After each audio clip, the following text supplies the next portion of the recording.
សូមក្រាមបង្គំប្រណម្យវន្តាពោះព្រះផង្គវីពុន្ធាបានត្រាស់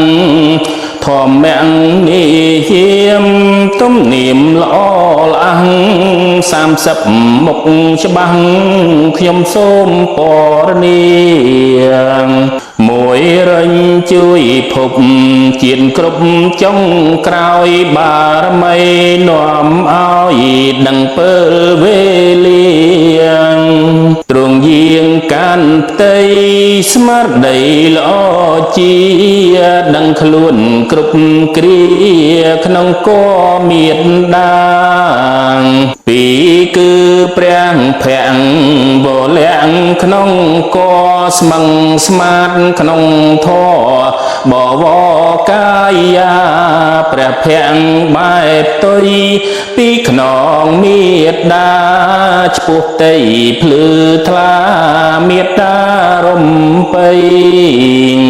បីអរិយាបទនៃព្រះមេត្តាពើលគ្រប់មាសាសាស្តាចាងផ្ទៃមេត្តាទ្រង់ឈរខុសស្រីដតីប្រសូតបុត្រថ្លៃហរតីជ្រះថ្លា4សួនអូសៀនទីឋានប្រសូនក្នុងព្រៃរហូតឈើស្រោតចេញផ្កាទេវតានិងមនុស្សថ្វាយសាធុការចក្រវាលបបតាខ្ទោកទីអ៊ូអង5ព្រះប្រសូតចុះស្រោតយាងឈាន7ពីជុំហ៊ានពោះទឹងអត់ដត្រួតគ្រប់ទឹងឋានក្លាហានបវទើបបានបន្ត